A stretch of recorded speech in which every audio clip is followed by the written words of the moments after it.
Dans Excel VBA, nous arrive souvent d'avoir des messages d'erreur au moment que nous codons ou quand nous lançons notre application.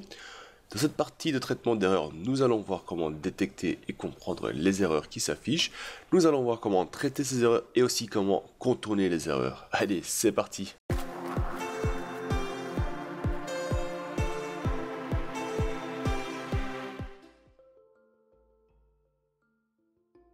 Alors, il faut savoir que dans Excel VBA, nous allons rencontrer en général trois types d'erreurs.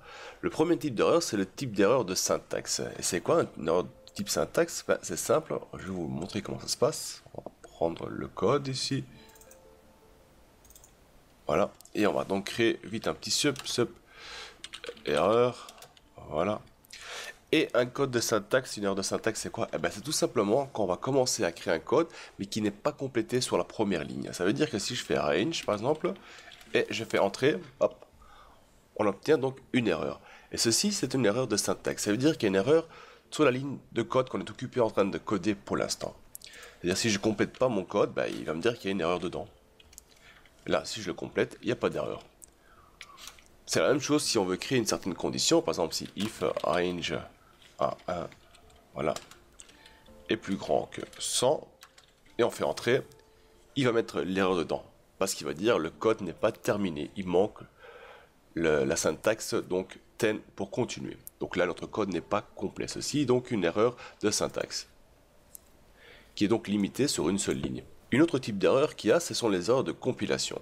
C'est plus ou moins la même chose que les erreurs de syntaxe, sauf que ceci ne se limite pas uniquement à une seule ligne, mais à un bloc complet. Ça veut dire que si on fait ça, et on fait un 10, là, on dit message box, voilà, hello, voilà, else, et on arrête là. Si je vais lancer le code, on peut voir déjà qu'il manque le end if. Donc là, normalement, notre bloc n'est pas terminé.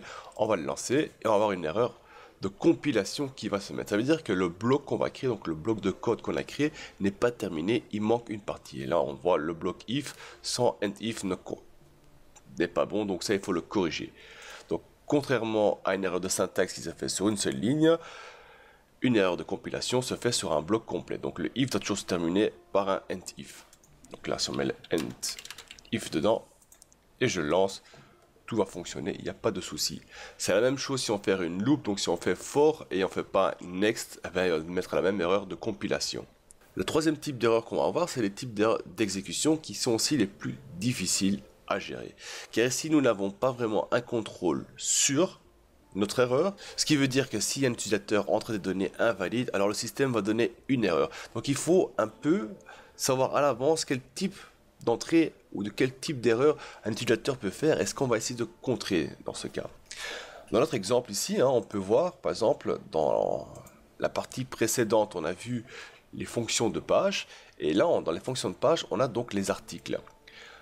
Pour l'instant, on a codé notre facture, donc notre facture automatisée, on l'a configurée uniquement avec les articles qui se trouvent ici. Mais qu'est-ce qui se passe si je mets un article qui n'existe pas dans notre tableau article? On va avoir une erreur d'exécution. Donc si je fais par exemple A0, A011, je vais mettre 30, je vais ajouter, on a une erreur d'exécution car l'article n'est pas retrouvé sur la page article. C'est une erreur qu'on peut prévoir. Et donc là, ce qui est difficile, c'est qu'on va devoir prévoir ces erreurs et donc les contrer ou afficher quelque chose par la suite. Mais ça, on va voir plus loin. Ça, c'est pas trop un problème. On fait fin. Et ce genre de message, on ne devra pas ajouter, bien sûr, pour nos utilisateurs finaux. Alors, pour trouver les erreurs de syntaxe, c'est très simple. Il suffit de faire entrer. Et là, s'il manque quelque chose, là, d'office, il va nous donner le message d'erreur. Donc là, détecter, c'est très facile. Donc, détecter, corriger, c'est simple. Windows, donc Excel va directement détecter l'erreur. Il va vous demander de le corriger. Si vous ne le corrigez pas, ça ne marchera pas. Donc, il nous demande de le corriger. Donc, message box. Bonjour. Voilà. Par contre, les erreurs de compilation, il va simplement détecter une fois que le code est lancé, comme maintenant. Mais on peut aussi faire tester notre code avant de le lancer réellement. Et pour ça, on va aller dans débogage et on va donc faire compiler notre projet VBA. Si on clique dessus, il va tout tester. Il va tester aussi bien les erreurs de syntaxe que les erreurs de compilation. Donc là, il nous l'indique déjà, avant d'avoir lancé le code, il y a un souci, il faut faire quelque chose. Donc là, on peut le modifier. Malheureusement, le compilateur de projet, donc le débogage et compiler VBA projet, n'est pas capable de détecter les erreurs d'exécution. Car comme dit précédemment, les erreurs d'exécution, c'est des erreurs d'utilisateur. Donc si un utilisateur fait une mauvaise manipulation, eh ben ça, malheureusement, il ne va pas pouvoir le détecter. Dans certains cas, nous pouvons savoir à l'avance déjà qu'une certaine erreur d'exécution pourrait avoir lieu. Donc nous pouvons indiquer aux utilisateurs qu'ils ont fait une mauvaise manipulation sans devoir faire planter tout le programme. Dans notre exemple ici, donc on a un simple user, on a donc un petit formulaire vite fait bien fait avec un bouton. Donc ici on a un texte de saisie et un bouton. Et on va programmer notre bouton. On va faire un double clic dessus. Voilà. Double clic dessus. On arrive donc sur notre bouton. C'est ce qu'on n'a pas besoin. Voilà. Et on va dire que dim x as integer, donc on veut dire que c'est un chiffre et x est égal à mi.textbox1. Là, c'est notre texte. Et on va donc afficher ce qui se trouve dans notre texte. Et là, on l'arrête, c'est bon, c'est parfait. Et on va le lancer. Donc là, si je vais mettre des chiffres dedans, donc je place des chiffres, on voit qui s'affiche. Par contre, quand je vais commencer à mettre du texte dedans, et bien là, on peut savoir déjà qui va planter le code. Donc là, c'est une erreur d'exécution attendue. On sait que l'utilisateur est capable de mettre autre chose que des chiffres dedans. C'est à nous, donc nous programmateurs, nous qui créons ce petit code, de faire en sorte que cela n'arrive pas. On peut déjà prévoir ça. Donc qu'est-ce qu'on peut dire? On peut faire la chose suivante. On peut dire que si notre textbox 1 n'est pas des chiffres, alors on va indiquer à l'utilisateur qu'il doit uniquement placer du chiffre, donc du numérique dedans. Si il y a du numérique dans la zone de texte, alors on va exécuter notre code. Et ça, on va le faire tout simplement. On va donc afficher avec une condition, donc on va dire c'est if not is numérique, c'est un code pour contrôler si quelque chose est numérique ou pas. Voilà. Et là, on va dire le textbox mi.textbox1 10. Donc si ce n'est pas un code numérique, donc c'est pas des chiffres, on va afficher le message box et on va afficher erreur seulement des chiffres. Voilà. Else, enfin, sinon on fait le code et on termine par end if.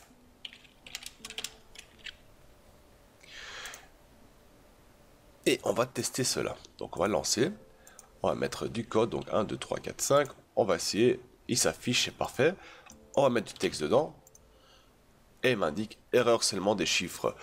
Ici, comme nous pouvons le voir, le code n'a pas planté, donc il ne s'est pas arrêté et s'est mis dans la page du codage. C'est quelque chose qu'on veut vraiment éviter, que l'utilisateur arrive à notre source de code, donc on l'a fait proprement, il y a une erreur, on informe l'utilisateur qu'il y a une erreur, donc erreur seulement des chiffres, et voilà, on peut encore aller plus loin aussi, on peut venir ici, on peut arrêter le code, voilà, on revient ici, et on fait donc mi.textbox1 est égal à rien.